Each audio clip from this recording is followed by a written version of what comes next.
हरियाणा के सोनीपत में शराब कारोबारी की गोली मारकर हत्या। 35 राउंड से ज्यादा चलाई गई गोलियां। पुलिस सीसीटीवी के आधार पर छानबीन कर रही है।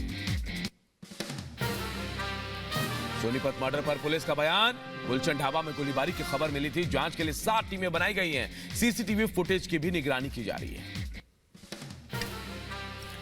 हैदराबाद के 36 वर्षीय एक महिला की ऑस्ट्रेलिया में हत्या। सड़क किनारे मिला था महिला का शव। महिला के पति पर हत्या करने का आरोप। दिल्ली में आपसी रंजिश की वजह से पिता बेटे की हत्या। 5 लोगों ने पिता बेटे पर चाकुओं से हमला कर हत्या किया। पुलिस मामले की छानबीन कर रही है। दोनों किसी ने चाकू मारा है 4-5 लड़कों ने और फिर उनको हॉस्पिटल ले गए हैं। वहाँ पे दोनों ब्रॉड डेड हैं। इसमें फर्दर तफ्तीश आगे चल रही है। यूपी के संत कबीरनगर में बेखौफ बदमाशों ने घर में घुसकर सुभाषपा नेत्री नंदिनी राजभर की हत्या की। जमीनी विवाद को लेकर हत्या। मौके पर भारी पुलिस बल तैनात। दिल्ली के राजौरी गार्डन और तिलक नगर इलाके में पुलिस के साथ की गई हाथापाई। पुलिस इलाके में बदमाशों को पकड़ने गई थी, जिसके बाद बवाल हुआ। दिल्ली पुलिस के स्पेशल सेल ने काला जठेड़ी और लॉरेंस बिश्नोई गैंग के 5 शूटरों को गिरफ्तार किया। शूटरों से पुलिस ने हथियार भी बरामद किए। चुनाव की तारीख के ऐलान से पहले पीएम की ताबड़तोड़ रैली। पीएम आज हरियाणा के दौरे पर आएंगे। पीएम यहां से कई राज्यों के लिए 1 लाख करोड़ रुपए की 112 राष्ट्रीय राजमार्ग परियोजनाओं को उद्घाटन और शिलान्यास करेंगे। पीएम मोदी आज द्वारका एक्सप्रेसवे का करेंगे उद्घाटन। दोपहर 12 बजे NH48 से बजखड़ा बॉर्डर तक 19 किलोमीटर लंबे एक्सप्रेसवे को देश को समर्पित करेंगे। पीएम मोदी द्वारका एक्सप्रेसवे पर 18 किलोमीटर लंबा रोड शो भी करेंगे। उसके बाद वो रैली स्थल पर पहुंचेंगे। गुरुग्राम में 10,000 करोड़ की से ज्यादा से बन रहे द्वारका एक्सप्रेसवे का तोहफा देंगे। दिल्ली में सशक्त नारी विकसित भारत कार्यक्रम में शामिल होंगे पीएम मोदी। 1000 नमो ड्रोन दीदियों को ड्रोन सौंपेंगे पीएम। नमो ड्रोन दीदियों द्वारा कृषि ड्रोन का प्रदर्शन भी देखेंगे। देश भर से आई 300 ड्रोन दीदियां पीएम मोदी से अपने अनुभव भी साझा करेंगे। तो वहीं पीएम मोदी लखपति दीदियों को भी सम्मानित करेंगे। कल गुजरात और राजस्थान के दौरे पर रहेंगे पीएम मोदी। 85,000 करोड़ की विकास योजनाओं की सौगात देंगे। गुजरात में साबरमती आश्रम का दौरा भी करेंगे। लोकसभा चुनाव से पहले चुनाव आयोग को मिलेंगे 2 नए आयुक्त। सूत्रों से हवाले से खबर। 15 मार्च को शाम 6 बजे प्रधानमंत्री मोदी की अध्यक्षता में बैठक होगी। 2 नए नामों पर मुहर लगेगी। रूस यूक्रेन जंग को लेकर अमेरिकी रिपोर्ट में बड़ा खुलासा। यूक्रेन पर परमाणु हमले की तैयारी में था रूस। पीएम मोदी की दखल पर पुतिन ने बदला फैसला। रिपोर्ट के मुताबिक अमेरिकी अधिकारी ने परमाणु हमले के संबंध में भारत की सराहना की। कहा भारत ने शांति की बड़ी पहल की। भारत और यूरोप के 4 देशों के बीच हुआ free trade agreement. Switzerland, Iceland, Norway और लिechtenstein ने आर्थिक साझेदारी समझौते पर हस्ताक्षर किए। 98% सामानों का बिना टैक्स होगा आयात और निर्यात।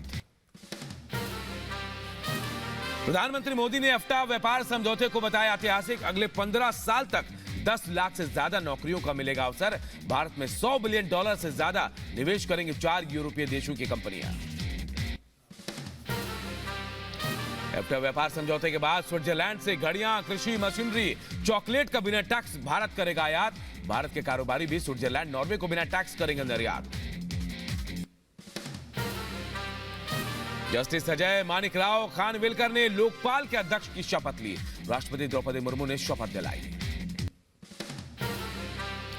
यूपी के लखनऊ पहुंचे रक्षा मंत्री राजनाथ सिंह कायस्थ समाज के कार्यक्रम में शामिल हुए। बोले लखनऊ के संपूर्ण विकास के लिए अभी और काम बाकी है। महाराष्ट्र की सियासत में फंसे एनडीए की सीट शेयरिंग को लेकर दिल्ली में आज फिर बैठक। जेपी नड्डा और गृह मंत्री अमित शाह के साथ महाराष्ट्र के नेता बैठक में शामिल होंगे। बीजेपी के केंद्रीय चुनाव समिति की आज फिर बैठक शाम 6 बजे होगी। महाराष्ट्र, बिहार की बची सीटों पर चर्चा। मीटिंग के बाद बीजेपी जारी कर सकते उम्मीदवारों की दूसरी लिस्ट। बीजेपी सांसद मनोज तिवारी ने सीएम केजरीवाल पर साधा निशाना। कहा अरविंद केजरीवाल से बड़ा कोई महिला विरोधी नहीं हो सकता। दिल्ली में 7 सीटों पर बीजेपी जीतेगी। मनोज तिवारी ने दावा किया है। मैं रिपब्लिक भारत से ये शेयर करता हूं कि दिल्ली में इस बार 7 सीटें 60% वोट शेयर के साथ जीतेंगे हम। यूपी विधान परिषद के लिए नामांकन की आखिरी तारीख आज। बीजेपी के 7, सपा के 3, आरएलडी से 1 प्रत्याशी, अपना दल से 1 प्रत्याशी, सुभाषपा से 1 प्रत्याशी नामांकन दाखिल करेंगे। बीजेपी के सभी उम्मीदवार सुबह 10 बजे लखनऊ कार्यालय में पहुंचेंगे। वहां से निकलकर विधान भवन जाएंगे। सीएम योगी, दोनों उप मुख्यमंत्री समेत संगठन के कई और नेता रहेंगे मौजूद। बिहार विधान परिषद चुनाव को लेकर आज राबड़ी देवी समेत महागठबंधन के सभी उम्मीदवार आज करेंगे नामांकन। लालू तेजस्वी रहेंगे मौजूद।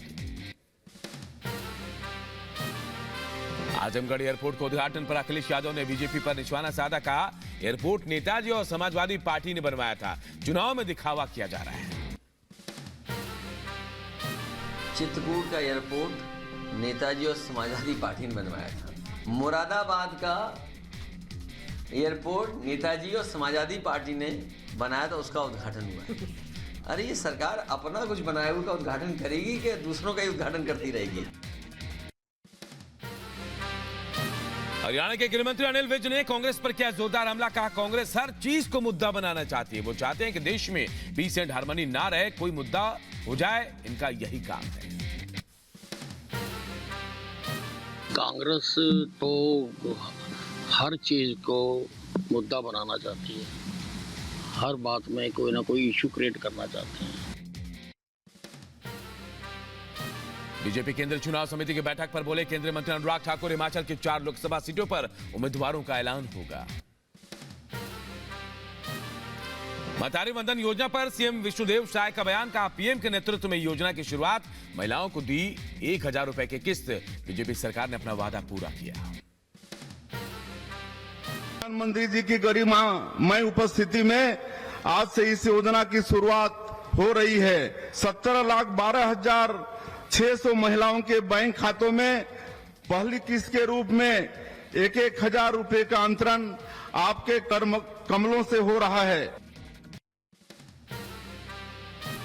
बीजेपी नेता शहजाद पूनावाला का राहुल गांधी पर तंज। कहा, जहां जहां पड़े राहुल गांधी के कदम, वहां वहां इंडिया गठबंधन तोड़े दम। भारत जोड़ो न्याय यात्रा पर बीजेपी ने तंज कसा।